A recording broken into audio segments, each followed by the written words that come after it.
જય સિયારામ, જય સ્વામિનારાયણ.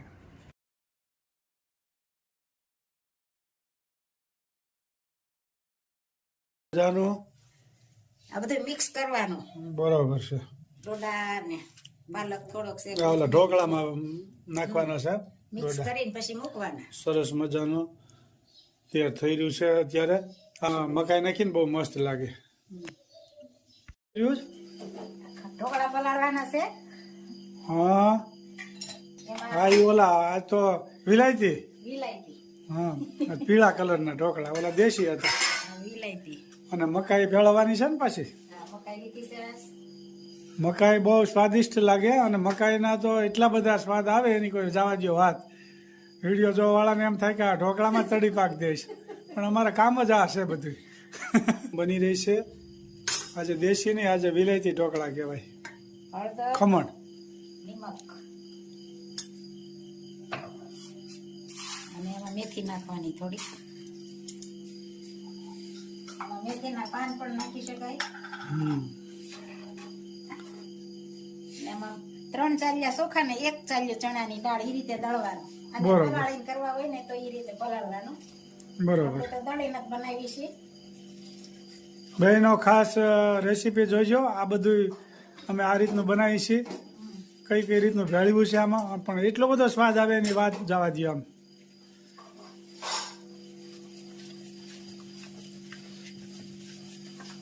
પીળા ઢોકળા બનશે મસ્ત મજાના. અને આપણે સરસ મજાનો હાથો આવી જાય.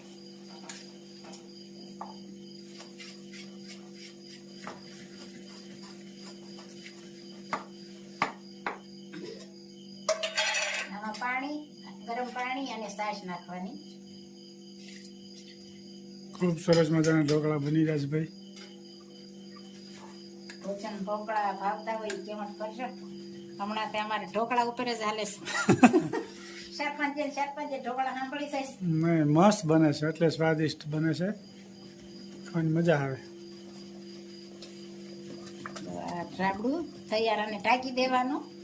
બરોબર. 3-4 ટોકરું ઢાંકી દેવાનું. અને કેટલી કલાક રાખવાનું? અને કાલ બપોરે બનાવવાનું છે.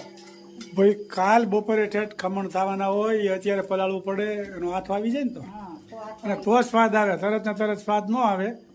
એટલે આપ જોઈ શકો છો. પછી 18 કલાક જવા દેવી પડે. અને સાંજે કરવા હોય ને તો સવારે વહેલું પલાળવાનું. બરોબર. અંદાજિત 18 કલાક આ રહેવા દેવાનું તપેલું ઢાંકેલું. ત્યાર પછી જ ઢોકળા સ્વાદિષ્ટ બને, એ ખાસ નોંધ લેવી. હા. મસ્ત મજાના ઢોકળાનું બોલાવાઈ ગયું છે. ખમણની રેસીપી છે આજ. સરસ મજાના ખમણ બની જશે ભાઈ. મિક્સ કરવાનું. આ સાજીના ફૂલ અને લીંબુનો રસ અને આ મકાઈ, ધાણા અને મેથી અને પાલક. ઘણી વસ્તુ ભેળવીશ. એકદમ સ્વાદિષ્ટ ભાઈ ખમણ બની રહ્યા છે. બેનો બધી કોમેન્ટ કરજો. સરસ મજાની બહેનો કોમેન્ટ કરી રહ્યા છે. બધી બહેનોનો ખૂબ ખૂબ આભાર. મિક્સ કરવાનું. સરસ મજાનું બની રહ્યું છે. ખમણ પણ ખમણ ને ઢોકળામાંથી તમને મજા આવે છે ખાવાની. મસ્ત મજાના પીળા ખમણ. ખૂબ સરસ મજાના ઢોકળા બની રહ્યા છે. મિક્સ થઈ ગયું. આમાં પાણી મૂક્યું છે. આમાં તેલ લગાવી મૂકવાના હવે.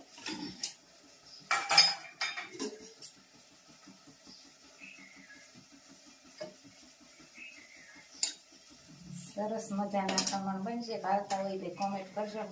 હમણાં તો અમારે ઝાઝા ખમણ જ થાય. 4-5 દિન વેચી દે.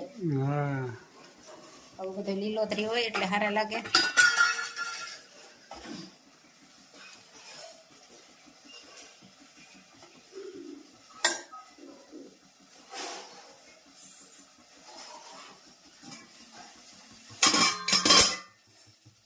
સરસ મજાની ડીશ મુકાઈ ગઈ છે.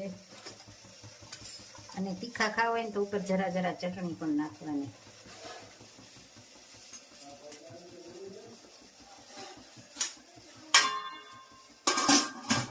સરસ મજાના ખમણ હવે થોડી જ વારમાં તૈયાર થઈ જાય. મસ્ત મજાનું ખમણ અને રગડો પણ તૈયાર. ખૂબ સરસ મજાના ખમણ બની રહ્યા છે. બધા કોમેન્ટ સારી સારી કરી રહ્યા છે તો બધાનો ખૂબ ખૂબ આભાર. બધાને જય સ્વામિનારાયણ, જય શ્રી કૃષ્ણ, જય જીનેન્દ્ર ને જય સિયારામ ને હર હર ભોલે મહાદેવ. લેખ લખ્યા નવ જાય દેતાના, લેખ લખ્યા નવ જાય.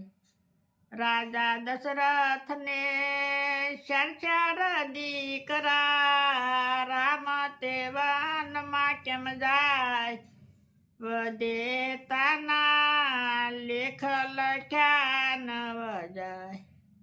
માતા કુંતાને પાંચ દીકરા, દ્રૌપદી કેમ લૂંટાય વદેતાના, લેખ લખ્યા નવ જાય.